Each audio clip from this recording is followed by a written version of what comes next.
Hi guys, the patch has finally dropped for Stranded Alien Dawn, well the first one anyway. I'm sure you've probably noticed that we are now getting far more dangerous attacks. Whereas before the aggressive animal attacks would just be one type of animal, so any sort of failings in your defense or any sort of flaws in your defense could easily just be overcome with brute force. Now we need to be able to deal with small fast moving creatures, big fast moving creatures, ranged creatures, AoE creatures, flying creatures all in one go. The previous turret defense video that I did was really more than anything trying to show people the mechanics, but it was also done with the idea that we would only be fighting one type of creature at a time. So say we had in that one there, in that original video, we had shriekers coming in. Well, our turrets would be concentrating on the shriekers and it wouldn't be a problem. Whereas if we've got quick moving enemies coming in before the shriekers, the turret's going to be concentrating on them and the shrieker's going to be able to get close and deal with them. So with that said, I present to you Whammy's Defense for All Creatures. The fuck. Which is actually exactly what I thought the first time that I had one of those attacks, actually. Yeah. I spent far too long figuring out that, to be honest. I'm far too long figuring out that play on words. Should have been concentrating on the video. Stupid Whammy. Okay, right. So let me just take you through the elements of this, and then what I'm going to do is show you some footage of two types of attack. One of them was a purely melee attack, and it was actually before I got part of it finished up.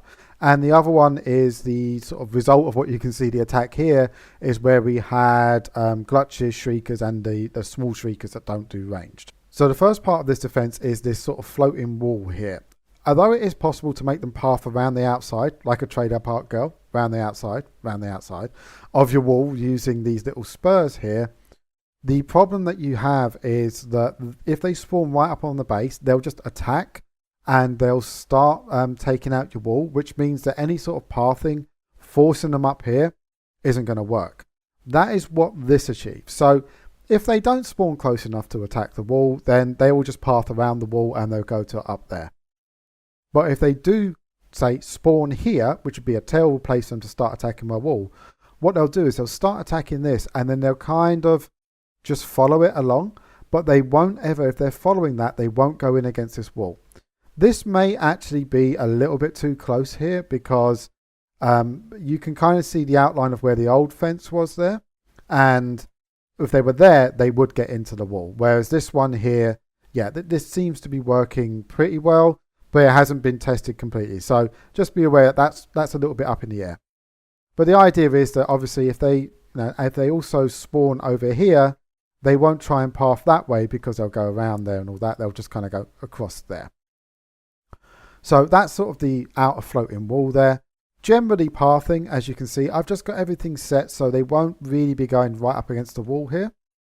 For the defense against creatures trying to get into my farms, I've just got a series of traps, just one line of traps all the way around there with some of these that I haven't been harvesting.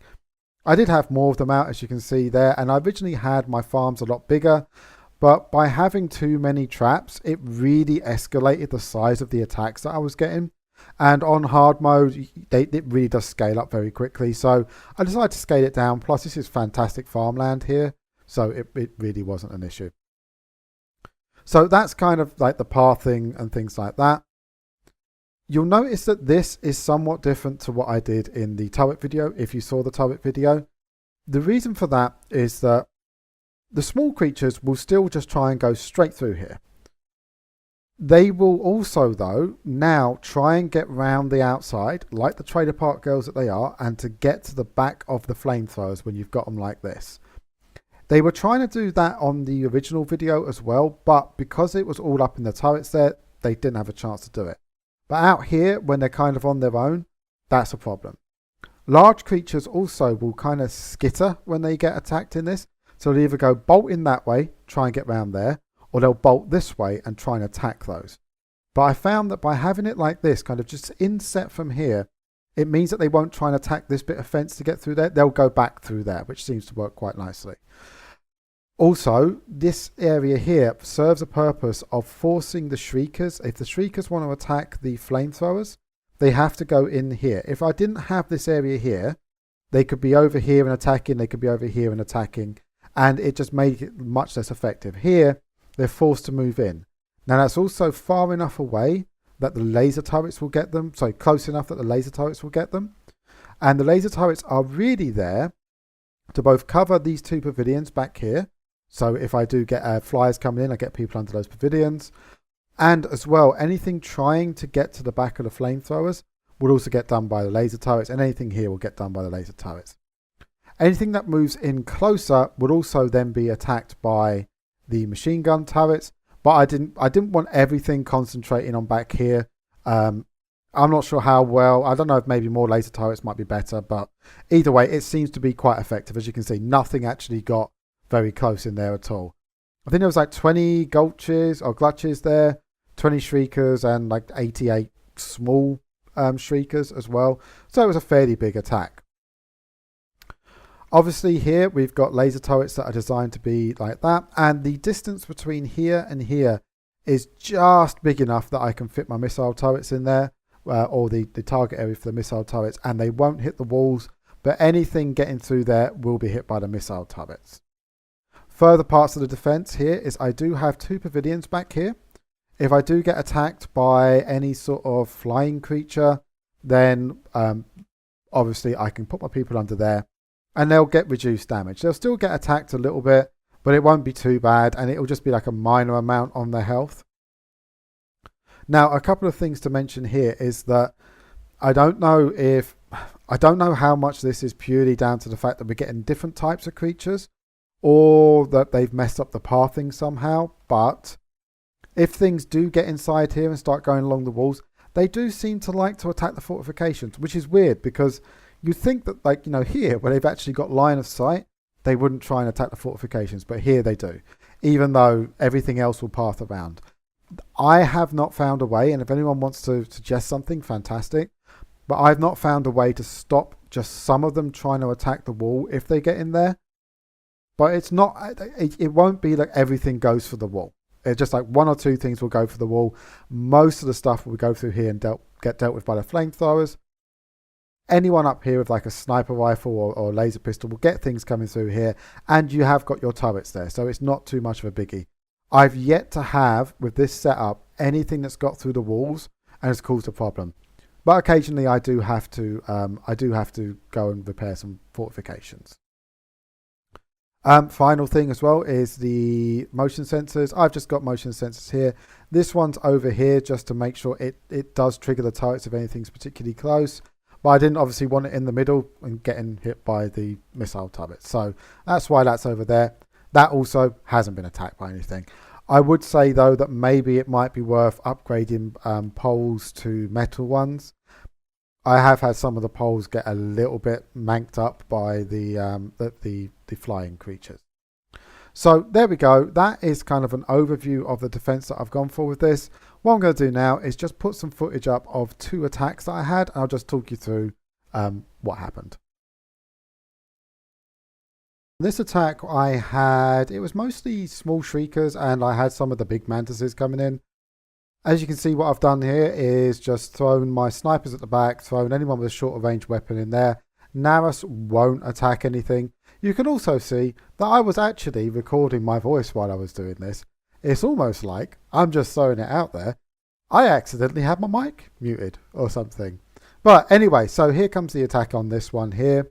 I got everyone redrafted just so that they didn't really kind of try and run away, and most of them just followed it. So it's actually a really, like, it's a really simple example, to be honest. Like, there's not much else I can say about it, but you will just get to see how they do come in, and you will see some of them being trailer park girls, and that's about it really. So like these ones here, I think it was these scarabs, was it them? Yeah, so you can see they do try and go outwards towards the back of the flamethrowers there, but because they're a melee one, it doesn't really make an issue. Small things get nuked by the flamethrowers really easily. Bigger things do cause a problem sometimes. I did have a couple of mantises over there that I was just keeping an eye on, but apart from that, yeah, like this was a really simple one to see, but you can just see how effective it was at dealing with this larger attack. Those mantises really didn't make too much of a difference. I did seem to like trigger some of them off to try and hit the wall, and then they didn't hit the wall, which is weird. So I don't know what's going on there. And as I got a distress signal in the middle of my attack, but this one was a really easy one to deal with. So this one here was the attack with the Glutches, Shriekers and Small Shriekers. Once again, they weren't close enough to really attack the fence, and I will say this is like if you do get animals spawning on the fence, sometimes if you reload the save, it doesn't cause too much of a problem. But yeah, this defense does seem to do its job against them, but I couldn't get any footage, and I wanted to get this video out pretty quickly to just help people out if they're having trouble. So what you can see on this one is that the Shriekers will, like the small Shriekers, they just go through and they do what the small creatures normally do. As you can see, I don't know why all my attacks at night time, I have no idea why.